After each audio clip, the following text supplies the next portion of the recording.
Good morning, everyone. We only have about half the class, so we're going to have to wait just a minute.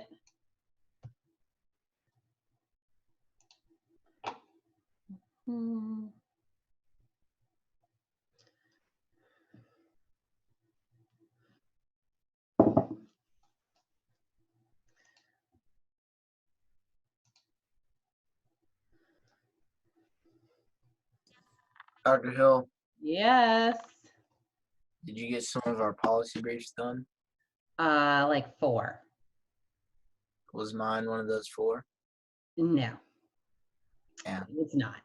What I'm trying to do is grade like 3 from each section a day, because the way it's set up is that you guys can't see your grade until all have been graded from that section. So I try to grade like 3 from section 1, then flip over to section 2 and grade 3 from there, so that like one section doesn't get them all at once and the other has to wait. I don't know what, it's literally, I'm grading them in the order that they came in. So when did you submit it? Devin. Like, do you remember what time you submitted it? No, but I know it wasn't like late. I didn't stay up. I finished the day before, so. So like earlier in the day? Yeah. Okay. Yeah, I don't think yours is graded. Let me check real quick. Your section 2, wait, your section 1. It drives me crazy that section 1 is after section 2. Let's see. Needs grading. Yeah, yours is not graded. You have 1, 2, 3, 4, 5, 6, 7, 8 people in front of you. So maybe like Wednesday or Thursday. Damn, I must be like last in line because I submitted mine like Monday at 9 in the morning. Oh, wait, I think they might, hold on. Where are you in here? You're in front of, you're 2 in front of him. Yeah. Okay. All right. So we're going to start with Jeopardy today. And we had a few snafus in the first section, but I figured it out. So what we're going to do is, I see both Josh and Brian have their cameras on. So I'm going to share a Word document with you and put the questions up one at a time. When one of you knows the answer, raise your hand and then flip your mic on and we'll go from there. Okay? You guys got it? Okay, when I share the screen, the question will be up there. What, fuck, where is it? Oh, here it is. Okay.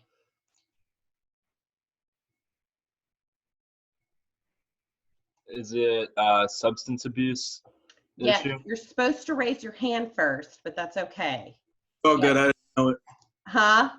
I said it's all good. I didn't know it. Okay. Okay, 1 for Brian. All right, hold on. Let me put the next question in.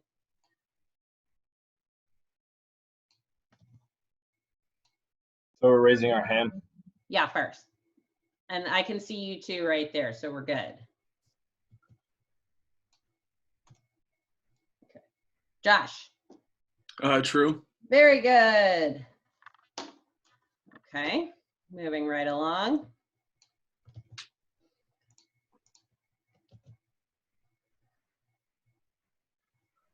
Brian. Is it because inmates with mental illness are often involved in like altercations with one another and faculty? That is correct. Did you say faculty? Or staff, like prison staff, sorry. Gotcha. Okay. All right, here we go.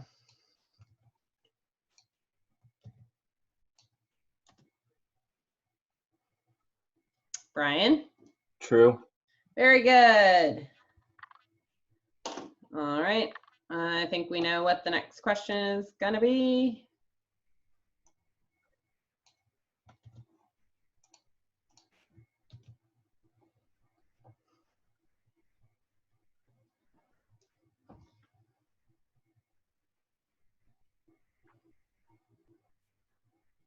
Brian. The one about having a not like a sponsor, but like a person that follows you around when you're released. Like if you go through mental health court, a person with a mental illness that has one of those people is less likely to end up in a institution or like go to jail or prison or whatever. What sort of person are you talking about? Like your friend that goes and visits the people and makes sure they're taking the meds and. Oh, you're talking about a case manager. Yes. Yes, that is correct. They do seem to like, so I'll give you credit for that. Yeah, it's not like that. It's not guaranteed, but it's a better option than just sending them straight to the system, like into the criminal justice system. Okay, I see what you're saying. You've really combined two in one here. So the second half of that sounded like you were trying to say intensive case management works better than nothing. That is correct. But when it comes to just having a case manager, that seems to be what these people like the most. Yeah. Does that make sense? Yes, ma'am. Okay, Brian is our winner. Josh gets 5 points for playing. That's what I'm This here is how for. we will be doing Jeopardy from now on. I tried to do it with the PowerPoint, but in order to get the questions to show up one at a time, like the students couldn't see it, it was a whole fucking mess. So this is what we're doing. Okay, so does anybody have any questions for me before we begin? No questions? All righty. So this week, what we're doing is talking about gang members. So this is a multifaceted lecture. So the first thing we're going to do is talk about the gang violence problem. We're going to talk about how common gang violence is, what it affects, who it affects, and then we're going to go through how the police respond to gang violence, how institutions respond to gang members, as well as some prevention programs that we have in place and their effectiveness on reducing gang violence and gang membership. All righty. So let's start with gang violence. So the effect that gangs have on crime has always been a major concern for citizens and police alike. In addition to conflict with other gangs, gang members are involved in a disproportionate amount of nonviolent and violent criminal activity. So for instance, researchers have found gang-related motives in more than a third of the homicides in Chicago, in 50% of the homicides in Los Angeles, and in 70% of cities with 100,000 or more citizens. The proportion of homicides that are related to gangs is anywhere between 20 and 40%. So pretty much the larger your city, the more likely you are to see gang violence or gang motives related to your violent activities. What's kind of problematic about all of this stuff is that recent analyses of 15 to 20-year trends about the prevalence of gangs in middle to large U.S. cities reveal that the presence of gang activity remains unchanged in about 2/3 of those jurisdictions. So we haven't really seen a decline in the prevalence of gang members in the last 15 to 20 years. So even when gang members are incarcerated, they're still responsible for about a quarter to half of all management problems in prison. And they're more likely than non-gang members to be involved in prison violence, even when we control for other factors that might explain why they're involved in gang violence. So things like having a propensity for violence, regardless of if you're in a gang or not, being there for violent crimes, any other background factor. If you include a measure of gang participation, that is always going to be significant. Furthermore, so we know that they're responsible for anywhere from a half to a quarter of all the problems in prison, but you can assume that that number is higher because institutional gang-related crimes are often underreported because a lot of witnesses don't want to come forward. And the problem that we have here is the majority of gang affiliated offenders are eventually going to re-enter society, where they're likely going to become a problem for public safety. So institutions always keep a list of who is a suspect. They have two lists. One, if you're a suspected gang member, and two, if you're a confirmed gang member. And they have what they call security threat groups, or STGs, in each institution, that their entire purpose is to investigate and determine who in their facility is in a gang and what role they play in that gang. So usually at this point during the semester, I have my friend Lisa Bloodworth come in and do a guest lecture. She's one of the members of the STG at the Al Cannon Detention Center, and she tells you a little bit about her job and how she validates gang members. So she's basically like a gang unit, but in a jail. So if you're in a gang unit in an institution, you're called a security threat group, STG, instead of a gang unit. And the gang units and the STGs do very similar things. They basically create lists of all the people that they can come into contact with and validate them as gang members. The way it works for Al Cannon Detention Center, if she can validate you, you stay in the system for 5 years. And what she often does is she gets a report of gang members that are about to be excluded from that 5-year system. And if she's currently got them in her system, she tries to revalidate them to keep them in the system. So anytime a police officer pulls over a vehicle, if this person has been noted as a gang member by a gang unit on the street or an STG, it shows up. So they know to sort of approach this person with caution. And that's what Lisa says, that's her goal. Public safety, at the end of the day, she wants all officers to come home safely to their family. So if she can keep someone in the system that is still a gang member, that's what she's going to do. Do you have a question, Bree? Oh, can't hear you. Still can't hear you. Ruh-roh. Are you going to type your question?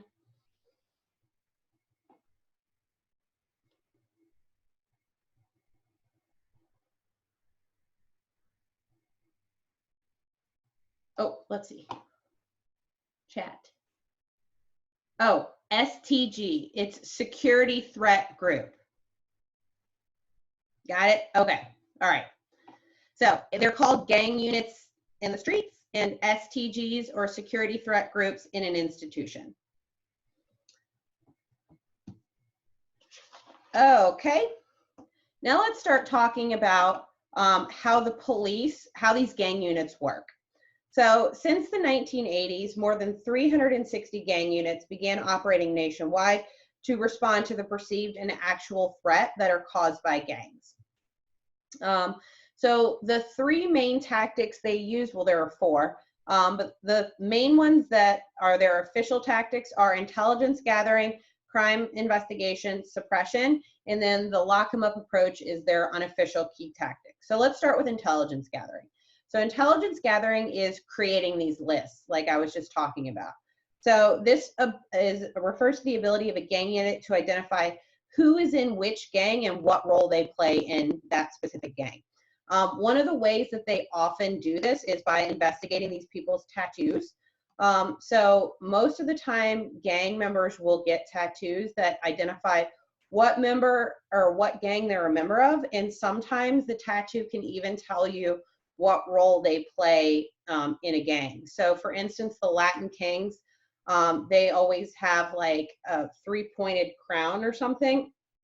And if there are specific points on that crown, that indicates what role you play in that gang.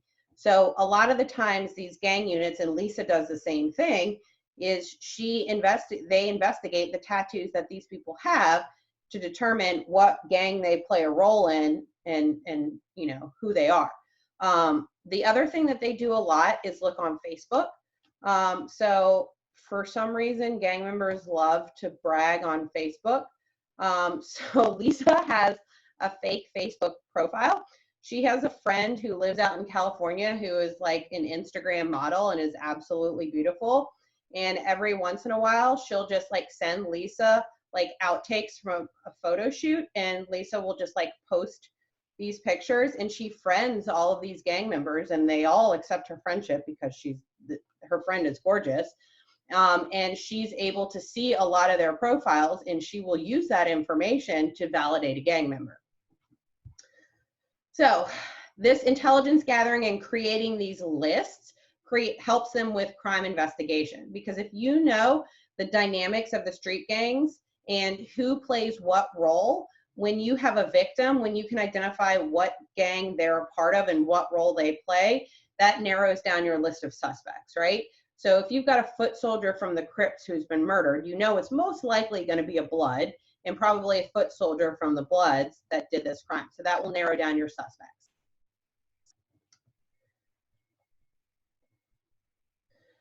So suppression is exactly what it sounds like. They attempt to suppress the gang members with consistent law enforcement presence in the gang neighborhoods. So, but most departments will note that their unofficial key tactic is the lock 'em up approach, which is exactly what it sounds like. As many gang members as they can get off the streets, the better they see it.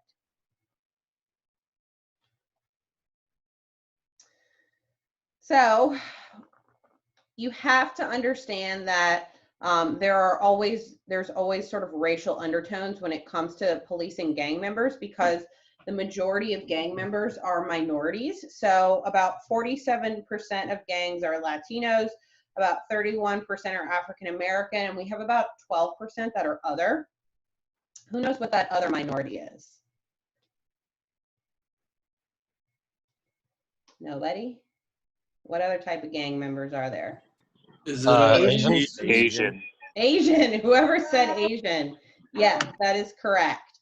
So about 12% are Asian, only about 10% are Caucasian. So those are going to be like your OMGs, which are outlaw motorcycle gangs, or usually some sort of Aryan Brotherhood, or you might have a combination of an OMG Aryan Brotherhood type gang. Dr. Hill, what was the number you said? It was 40% Latino, 12% other. 47% Latino, 31% African American. Asian or other is usually about 12%, and Caucasians are about 10%. Thank you. Mm-hmm. So, keeping in mind these racial disparities, some of the problems that people have with these strategies, which we're going to talk about in a minute, the social consequences that these policing strategies have had, but most states define a gang as 3 or more people engaged in criminal activity either collectively or individually. So this neutral definition basically allows them to investigate almost anybody that they think might be in a gang. And if we know that most gang members are minorities, this neutral definition, oftentimes their intelligence gathering tactics appear racially, like they're participating in racial profiling. So the story that I always think of when I think of this neutral definition of a gang, my first year teaching here, I noticed that like a huge number of my students were showing up to class wearing that like super uncomfortable leave uniform, like, you know, the gray one with the zip up all the way up to the chin, which was abnormal for regular classrooms. So I asked them, and this was right after Thanksgiving, so I asked them why they were all in this uniform, and they told me that they all got in trouble because apparently there either is or used to be a tradition at the Citadel that over Thanksgiving you burn a turkey over like a sewer grate. Is that still a thing that you guys do? Do we not do that anymore? Oh yeah, I know who you're talking. It was I don't know if you want me to say his name, but you wouldn't even guess. No, you don't need to tell me who it is. But apparently that was like a thing. Do you guys? Is that still like a thing that you guys do? Nah, it kind of died off of that because like I think 2 whole battalions got in trouble for doing it. Yes, that is what I noticed. Like a shitload of my students were in that uncomfortable uniform. Well, that behavior right there, that could be gang behavior because that was more than 3 collectively participating in criminal activities. So that's how neutral of a definition they have, which allows them to apply that to almost anything. So let's talk about some of the social consequences that have happened because of these tactics. So also keep in mind what I said at the very beginning of the lecture, that we have not seen much change in gang activity in the last 15 to 20 years. So keeping that in mind, it looks like these gang units are not making a huge difference. Let's talk about where they have made a difference. And it has to do with the way that the communities are perceiving these. So acknowledging this racial and ethnic focus of these strategies is important because they've created serious social consequences for the individuals involved, associated, or living near gangs. So the people that live in the disadvantaged neighborhoods where these gang members reside are at a high risk of experiencing either direct or indirect contact with the police because of the aggressive crime control strategies in which they're exposed. So if you think about it, these gang units only hang out in these high crime neighborhoods. So I have personally, actually, I have lived in one neighborhood that was a high crime area, and I did see police all the time. But since I'm such a, Caucasians make up such a low percentage of gang members, I was never approached by the police. But I've only lived, that was when I lived in Charleston on St. Philip and Line by that old Church's Chicken. That's the only neighborhood I've ever lived in that has experienced a gang unit. Other than that, I've never lived in a neighborhood where I see a lot of gang units. But the people that live in these neighborhoods that are minorities complain about this shit all the time. So they usually complain about being the routine subjects of police surveillance, and the way they see it is police harassment. So furthermore, researchers have found support for what they call the ecological contamination hypothesis, which just means that police officers are more likely to use high levels of force and to quickly escalate their levels of force when they're encountering criminal suspects in a high crime neighborhood. So if you think of the way an officer approaches a suburban that they pull over from, like a white mom in Mount Pleasant, versus the way they approach a vehicle they pulled over in a shitty neighborhood with a minority suspect, this is often where we see this ecological contamination hypothesis. They're more likely to use force and to quickly escalate that force when they're encountering a suspect in a high crime neighborhood.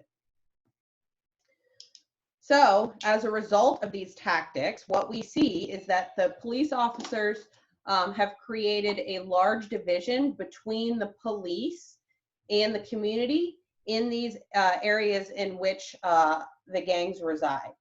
So what I would like is to unofficially assign some homework to you guys. I assume most of you guys have heard of the show, The First 48. You guys have all heard of that? So if you could find an episode to watch of The First 48, this is gonna show you exactly what I'm talking about here. So preferably if you can find one in Miami. I see this all the time when I watch The First 48 in Miami. So when the police officers go in these high crime neighborhoods where these gang units have these suppression tactics, when there is a shooting, the first thing they do is start knocking on doors to ask if anybody saw anything. And in these neighborhoods where they've created such a large division between the police and the community doesn't want to help them solve problems. They don't want to help them solve these crimes. And if you watch The First 48, specifically the ones in Miami, you will see that the citizens don't want anything to do with the police. So what I'm going to talk about is a really cool study that was done several years ago. Actually, I think it was about 10 years ago at this point. Duran is the researcher, and he is a former gang member who now has a PhD. And what he did was an ethnographic study of the interaction between gang units and the communities in which they sort of suppress this gang activity. So an ethnographic study is basically any sort of qualitative study that isn't based on numbers. So an ethnographic study is looking at their data points are going to be interviews and observations and participant observations. So meaning you're participating in what you're watching, right? So he went to 2 cities, one of which was where he was a former gang member, and then he went to another city and was able to reach out to gang members there as well. So he did a lot of police ride-alongs with the gang units in both of these cities, So that was his participant observation. So he would ride along with the police and observe how the police and the community members were interacting. He was interviewing police officers. Then he would hit the streets and he would talk to gang members. He would talk to people that lived in that neighborhood that weren't gang members, as well as people who associated with gang members but weren't actually gang members. So these are just people who are friends with gang members, but they're not actually in the gang. So he would talk to all of these people and sort of just try to understand sort of the dynamics of the way these people interacted. So the first sort of data point came from the gang units. So how do they do intelligence gathering? And the police officer said that basically they were finding any reason to be able to stop a vehicle to give them reasonable suspicion to be able to start talking to this person to figure out if they're a gang member, to either add them to their list or revalidate them. So they would use any number of vehicle ordinances, like if your tags are expired, or any sort of traffic violation. So for instance, if you roll through a stop sign, or one of the tactics that police will use a lot to be able to pull someone over is if they claim that you were slightly left of center, meaning that your tire like goes over the center line like a little bit. A lot of times officers will use that as a reason to pull you over. So once they have this reason to pull you over, that's when they start developing their lists. They do their intelligence gathering. So they repeatedly would ask these suspects that they pulled over, what gang are you a part of? They would start inspecting their tattoos. A lot of the residents claim that the police just reached over and grabbed their shirts and pulled them up to see if they had tattoos on their stomachs or on their chest. And so they would just start snapping photographs of their tattoos to add to their files. So as you can imagine, this led to a very confrontational relationship between the police and a lot of the residents in the neighborhoods, because the residents believed that the police were just racial profiling. So they were using gang and criminal stereotypes to predicate stops. So they didn't really care if you were a white person going left of center. If you were a Latino or an African American going left of center, then they would pull you over and start asking you all these questions. So then when Duran talked to the citizens and asked them, so the police are claiming they're using traffic violations and any sort of ordinances to pull you over. Can you give me some examples of why the police have pulled you over in the past? And the resident said that first, more than 95% of the individuals reported that they had been stopped for a variety of reasons that were not criminally predicated, and they felt like they were being racially profiled. So they said, the police told them, people matched my description. There were reports of shots fired. It looked like I was wearing gang clothing. We had 3 or more people in the car, or we looked suspicious.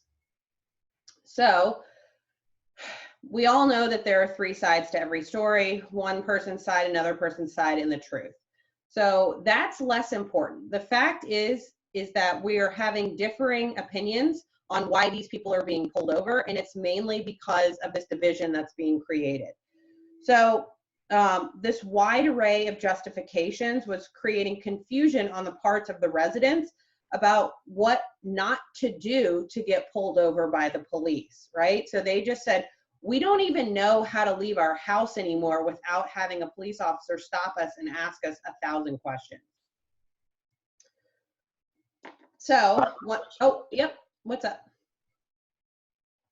So if these people are complaining about not like getting pulled over for not doing anything, but they're not involved in a gang, then how would they want, like, shouldn't they just be okay with, I mean, what is the big deal? They're just being asked some questions. Like, if you're not involved in a gang, then it doesn't matter. But like, how, based off this study, do they go around collecting information? That is an incredibly prejudiced thing to say. If every day you left your house and you were pulled over by the police for 30 minutes and asked questions, I think you would start to hate that. And not only is it going to make you late everywhere that you go, it's just a nuisance. And you could also make the argument that And this may not be the exact argument that you're looking for, but if you are doing something illegal and you're in a low crime neighborhood, you're much more likely to get caught with it than if you're in a high crime neighborhood. So you could be carrying the same amount of cocaine as like a Mount Pleasant mom, and that Mount Pleasant mom is never going to get caught, and you're going to get Just 'cause caught they don't- every time. Huh? They're not gonna ask her as much. No. Okay. Yeah. So I mean, would it's these people rather them come up to their door and like fill out a survey and like create a list based off that? no. I mean, it's not. I don't think it's as simple as that. It's.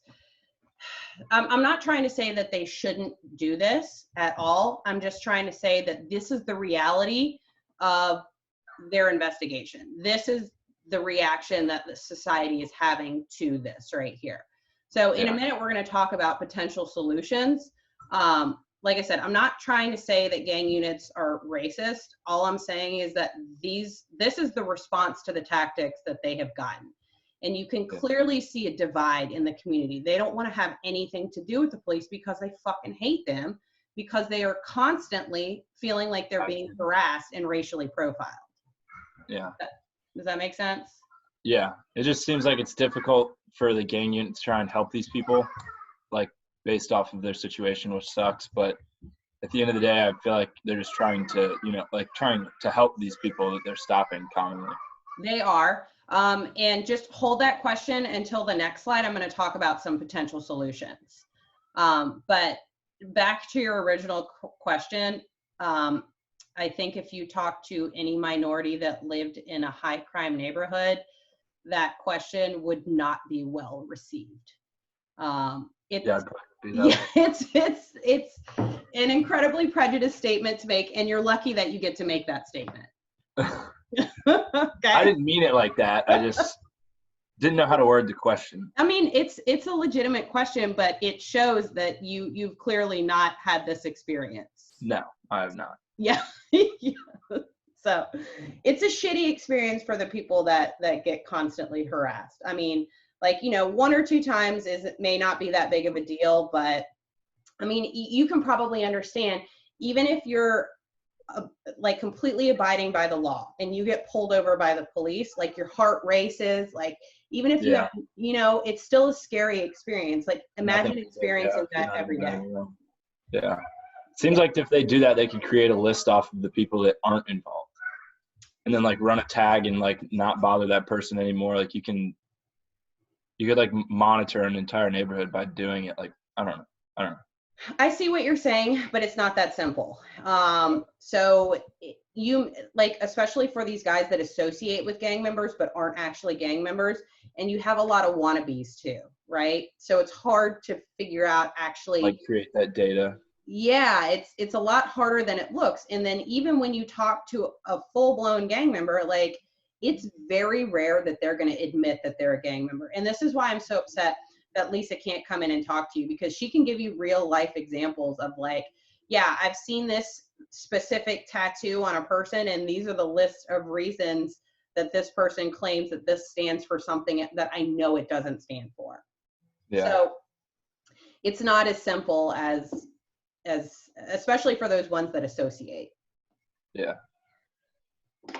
All right, let's see what else we got. Okay, so let's talk about how effective these techniques are. This might help answer your question too. It would seem that if they're using these super aggressive tactics, that this might be very effective. But the problem is that, as you can see right over here, hold on, let me move my screen a little bit. Gang members usually make up a pretty small percentage of the community population. So anywhere between 2 to 14% of the community is actually gang members. So when they're doing these widespread tactics, they're usually catching more people than are actually gang members. And like I mentioned before, we've seen no real reduction in gang activity since they started doing these in the mid-1980s. So what we're seeing here is that the police tactics are doing nothing but creating this divide between law enforcement and the community. And like I said, your unofficial homework is to watch an episode of the First 48 from Miami and see this. Josh, do you have a question? Yeah, does this pretty much just feed into the whole like intensive surveillance theory? A little bit. Yeah, that's a really good way to look at it. Yeah, so it's all we're doing is just hyper vigilant, and we're just catching the one, we're just watching them more closely. But even still, like, even though if we're catching more gang members, like, we're still not reducing gang activity in that area.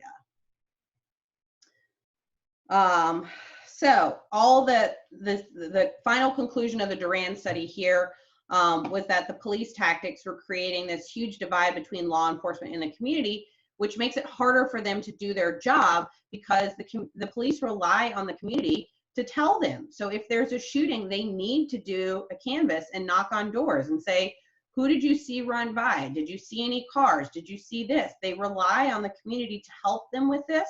And if the community hates them, it makes it harder for them to do their job. So other surveys have also supported what Duran has said, and said that the aggressive police tactics make the youth of color feel unwelcome in public spaces and increasingly unwilling to seek police assistance. So that means when there is a shooting, instead of reaching out to the police and helping them solve it, they're going to take matters into their own hands. And this is where we start to see this retaliatory violence. So the experiences have made them feel disillusioned, and they completely mistrust the police. So that's actually the best case scenario. Worst case scenario is sometimes what happens when the community reacts violently. So there was another really cool study that was done 3 or 4 years ago, and it was sort of a content analysis of the Twitter feeds of these youths that lived in South Side Chicago. And it was right after there was a violent confrontation between the police and a gang member, and somebody was shot, one of the gang members was shot. And they started analyzing the Twitter feeds of the people in that neighborhood to see how people were reacting to this. And they started seeing this hashtag pop up, which stood for Chicago Police Department Killer. And basically the statements that followed from this hashtag were talking about sort of violent fantasies towards retaliating towards the police. So best case scenario, it's creating this divide between the society and the police that police this area. Worst case scenario, it's these people starting to threaten violence. Like if a police officer sets foot in this neighborhood, we're going to react violently to this.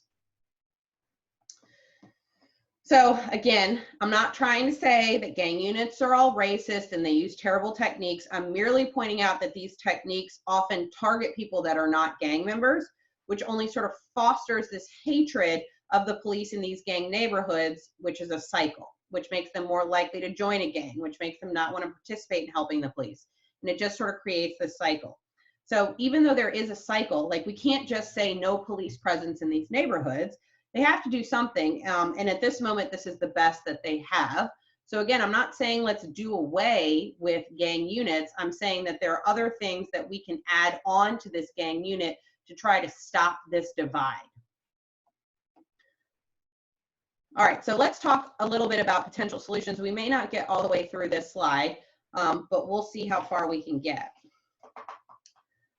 So unfortunately, there's little empirical support for the best method about how to respond to gang members on the streets, but it has to start with collaboration between researchers and practitioners.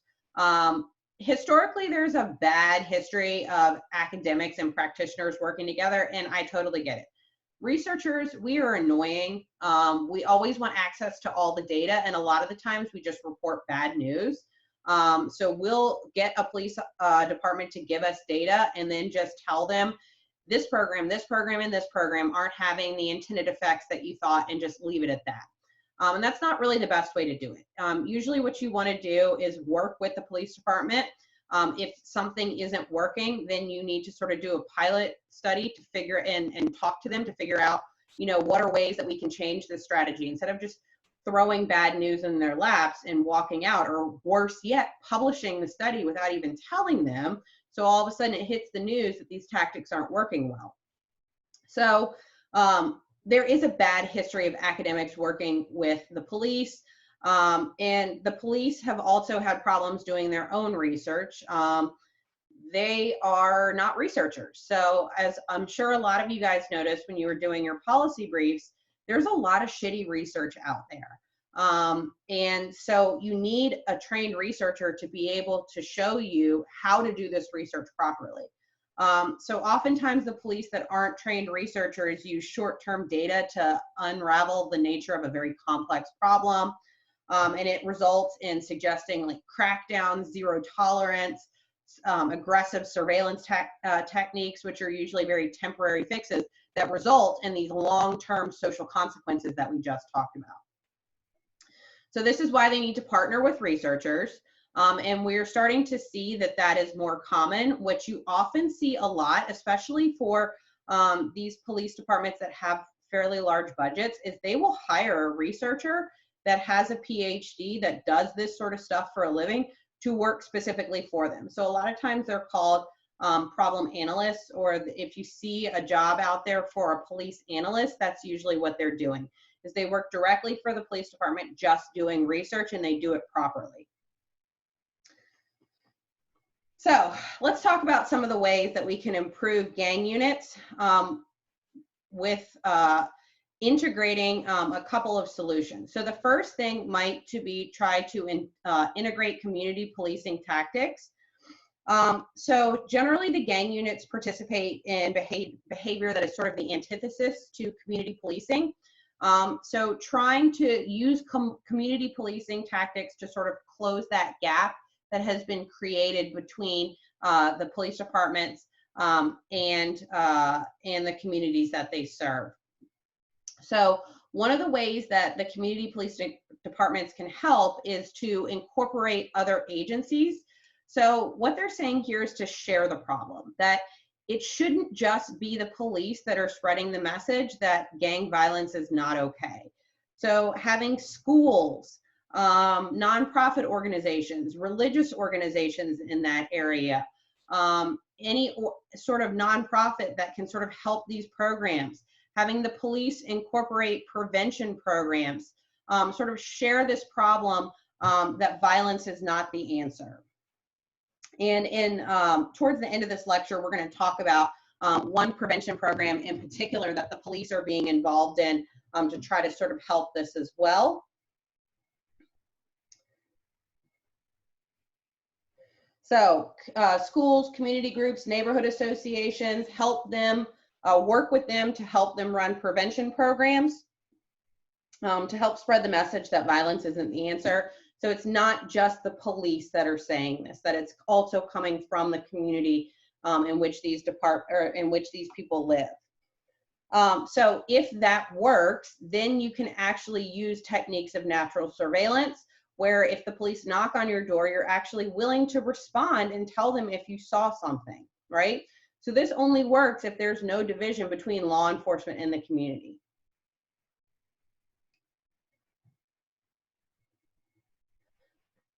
So the last thing we're going to talk about is utilizing problem-oriented policing. So the same thing I was talking about up here, incorporating other agencies, pulling levers. What this means is using other agencies to reach out directly to the gangs, right? So if we know that there was a Crip shot, we need somebody from a religious organization or a neighborhood organization, or we need the police to reach out to these community organizations and say, hey, I need you to talk to some of the Bloods on the other side and get them to stand down, right? Because that message can't come from the police. They're not going to respond to that. But if the police reach out to these community organizations and get them to reach out to the gang members to try to get them to stop that flow of violence, that might be more helpful than just cracking down and arresting everybody in that neighborhood.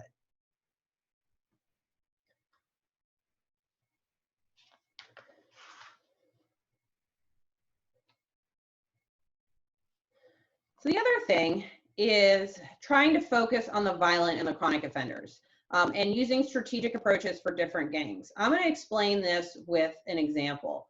So for instance, in San Diego, there is a large Asian gang population, and a lot of these gang members make money in the massage parlors that they're not giving massages. And so what will they start? Never mind. I'm not going to get into that. Anyways, so they also have, they are involved in money laundering as well. So the way that the gang unit in San Diego has responded is they used to sit on these massage parlors 24/7 and do raids all the time. Now what they do is they sort of leave the massage parlors alone unless there's a violent shooting. If there's some sort of violent altercation, that's when they do a raid on the massage parlor. And they're kind of spreading the message that, like, if you guys are going to participate in violence, nobody's going to make any money. So Indianapolis started doing the same thing kind of for some of their drug corners. Like, it doesn't matter how many corner drug dealers you arrest, they will pop up like a mushroom the next day. So they sort of just try to focus on the violent and the chronic offenders. And they do these raids and these crackdowns when there is a violent altercation. They're basically trying to spread the word that nobody's going to make any money if you guys are participating in drive-by shootings and shooting each other.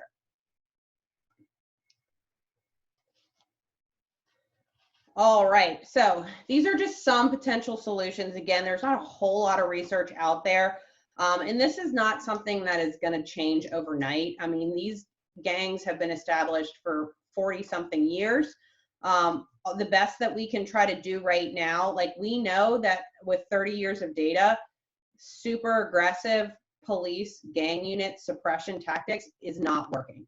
So we need to find a way to get the community involved in this as well. And these are some of the solutions that departments have started playing around with, but this is not going to be a short-term solution. Trying to change the operating norms of a community is going to take time. So we're trying to sort of play around with some of these ideas and try to see what seems to be working. So on Wednesday, we're going to talk about the way that we deal with violence in the prisons. And then a little bit probably on Wednesday, but more on Friday, we're going to talk about some of these prevention programs. One that is run by law enforcement and one which is kind of like pulling levers. It's called Cure Violence. And basically it's a nonprofit organization that reaches out to try to stop retaliatory shootings before they happen. So if like a blood shoots a Crip, they're going to send someone over to the Crips to try to get them to stand down. So we're going to start talking about some of these programs that have popped up in the last 5 or 10 years to try to sort of soothe this divide that has been created between law enforcement and those communities. But just understand that this is not something that's going to happen overnight. We're trying to change operating, 50 years, 40 years of operating norms in a community is not going to be a quick thing. All right, who has questions for me? No questions? Okay, so I'm gonna grade these policy briefs as quick as I can. I'm doing my best. I'm trying to do, like I said, 3 from each section a day. And my freshman seminar, their paper is due on the 20th. So I'm hoping to get all of these done by then so that I can then focus on those. So that's my sort of unofficial goal. So if nobody has any questions for me, I will see you guys on Wednesday. Dr. Hill. Yes. So there's probably like 15 people in this class. So if I'm doing my math right, probably like Friday or Saturday when you get it done. What now? Like if you do like 3 a day and there's about 15 people in this section. Mm-hmm. So that means probably like Friday or Saturday you'll probably get it done. I'm hoping by Sunday I'll be done. Yes. I was doing some quick math in my head. Yeah. So that's assuming that I don't get caught up in other things as well. But I've been trying to do 3 from each section a day. That's been my goal. Yeah. Yeah.